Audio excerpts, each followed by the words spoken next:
শুধুমাত্র ময়দা আর গাজর দিয়ে তৈরি করে ফেলেছি অসম্ভব মজাদার একটি বনরুটি। আসসালামু আলাইকুম এভরিওয়ান, সবাই কেমন আছেন? আশা করি সবাই খুব ভালো আছেন। আমরা চলে এসেছি নতুন একটি রেসিপি। আজকে তৈরি করেছি অসম্ভব মজাদার, ভীষণ নরম তুলতুল এবং ফুলকো বনরুটি। এই বনরুটিটা তৈরি করা কিন্তু খুবই সহজ। শুধুমাত্র ময়দা আর গাজর দিয়ে মজাদার বনরুটিটা কতটা সহজভাবে তৈরি করে ফেলেছি সেই রেসিপিটি আজকে আপনাদের সঙ্গে শেয়ার করবো। আশা করি রেসিপিটি খুব ভালো এবং সহজ মনে হবে।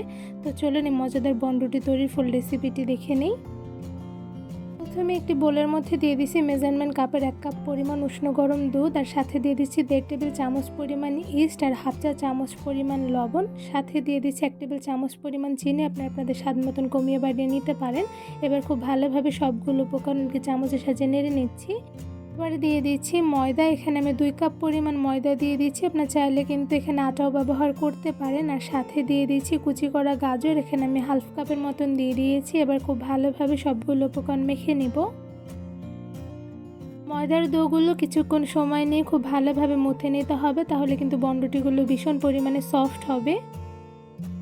এবার ময়দার ডোর মধ্যে দিয়ে দিচ্ছি রান্নার সয়াবিন তেল। এখানে আমি 2 টেবিল চামচ পরিমাণ রান্নার তেল দিয়ে দিয়েছি। এবার খুব ভালোভাবে ময়দার ডোগুলো মেখে নিব। কিছুক্ষণ সময় নিয়ে ময়দার ডোগুলো খুব ভালোভাবে মুথে নিয়েছি। এবার কিন্তু আমার ময়দার ডোগুলো পারফেক্টভাবে মুথে নেওয়া হয়ে গিয়েছে। এবার একটি ঢাকনার সাহায্যে ঢেকে ময়দার ডোগুলো 20 মিনিটের মতন রেস্টে রেখে দিব। ডোগুলো 20 মিনিট রেস্টে রেখে দেওয়ার পর দেখতেই পাচ্ছেন ফুলে ডাবল হয়ে গিয়েছে। তো এই পর্যায়ে ময়দার ডোগুলো কিছুক্ষণ একটু ভালোভাবে মুথে নিব। এবারে ডো থেকে ছোট সাইজ করে একটি লিচি কেটে নিব বনরুটি তৈরি করার জন্য। এই মিডিয়াম সাইজের লিচি দিয়ে আমি একটি বনরুটি তৈরি করে নেব। তো বনরুটি তৈরি করার জন্য লিচিটা আমি খুব সুন্দরভাবে দেখতেই পাচ্ছেন গোল শেপ করে নিয়েছি। এবার হাতের সাহায্যে একটু গোল করে নিচ্ছি। এবার এই লিচিটা কিন্তু একদম গোল হয়ে গিয়েছে। এবার একটি ছুরির সাহায্যে লিচির মাঝ বরাবর কেটে নিচ্ছি, যাতে লিচিটা লম্বা শেপ হয়। এই পর্যায়ে লিচিটা আমার কেটে নেওয়া হয়ে গিয়েছে। এবার উপর থেকে দিয়ে দিচ্ছি অল্প পরিমাণে ময়দা। ময়দা দিলে লিচিটা কিন্তু খুব সহজেই রোল শেপ করে নেওয়া যাবে। তো এই পর্যায়ে হাতের সাহায্যে খুব সুন্দরভাবে লিচিটা আমি রোল শেপ করে লম্বা করে নিব। রোল শেপ করে অনেকটা পরিমাণে লম্বা করে নিয়েছি। এবার লিচির 2 সাইড থেকে খুব সুন্দরভাবে রাউন্ড করে নিব। তো এখানে আমি কিভাবে অ্যাকচুয়ালি বনরুটিটার শেপ দিয়ে নিয়েছি আপনারা কিন্তু দেখে বুঝতে পারবেন। এবার উপর থেকে রুটিটা আমি একদম নিচ পর্যন্ত নিয়ে দিয়ে দিয়েছি। কিভাবে দিয়েছি সেটা কিন্তু দেখেই বুঝতে পেরেছেন। এবার খুব ভালোভাবে সাইড থেকে লাগিয়ে দিচ্ছি, যাতে রুটিটা ভাজার সময় কোনো রকম ছুটে না যায়। তো এই পর্যায়ে খুব সহজে আমার একটি বনরুটি তৈরি হয়ে গিয়েছে। এবার সেমভাবে বাকি বনরুটিগুলো তৈরি করে নিব। একদম সহজ ডিজাইনে অনেকগুলো বনরুটি তৈরি করে ফেলেছে। আর বনরুটিগুলো অনেকটা পরিমাণে ফুলে গিয়েছে। এবারে রুটির উপরে দিয়ে দিচ্ছি সাদা তিল। এখানে অল্প পরিমাণে সাদা তিল দিয়ে দিচ্ছি, এতে করে বনরুটিগুলো দেখতে মাশাআল্লাহ খুবই সুন্দর হবে। আর সাদা তিল দেওয়ার আগে আমি উপর থেকে অল্প পরিমাণে পানি ব্রাশ করে নিয়েছি, এতে করে কিন্তু সাদা তিলগুলো একদমই ছুটবে না। তিলগুলো দিয়ে দেওয়া হয়ে গিয়েছে। এবার উপর থেকে আঙুলের সাহায্যে খুব ভালোভাবে চেপে চেপে দিচ্ছি, যাতে তিলগুলো ছুটে না যায়। বনরুটির উপরে তিলগুলো খুব ভালোভাবে লাগিয়ে নেওয়া হয়ে গেছে। দিকে দেখতেই পাচ্ছেন বনরুটিগুলো দেখতে মাশাআল্লাহ খুবই সুন্দর হয়েছে। এবারে বনরুটিগুলো ভেজে নিব। বনরুটি ভাজার জন্য একটি কড়াইয়ের মধ্যে দিয়ে দিচ্ছি পরিমাণ অনুযায়ী তেল।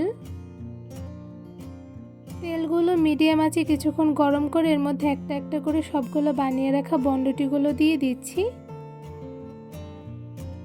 মিডিয়াম আঁচে কিছুক্ষণ বনরুটিগুলো ভেজে নেওয়ার পর আমি একটা চামচের সাহায্যে বনরুটিগুলো উল্টে দিচ্ছি। এদিকে দেখতেই পাচ্ছেন মাশাআল্লাহ বনরুটিগুলো কিন্তু অনেকটা পরিমাণে ফুলে গিয়েছে। আর এই সময় চুলার আঁচটা কিন্তু একদম মিডিয়ামে রেখে ভেজে নিতে হবে।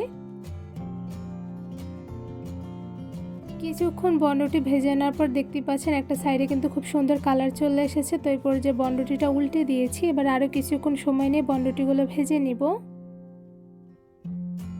চুলার আঁচ মিডিয়ামে রেখে বনরুটিগুলো ভেজে নিতে কিন্তু খুব একটা বেশি সময় লাগে না। খুব অল্প সময় কিন্তু ভীষণ ফুলকো করে ভেজে নেওয়া যায়। তো এরপর যে দেখতে পাচ্ছেন বনরুটিগুলো অনেকটা পরিমাণে ফুলকো হয়ে গিয়েছে। আর বনরুটিগুলো আমি একটু উল্টেও দিয়েছি।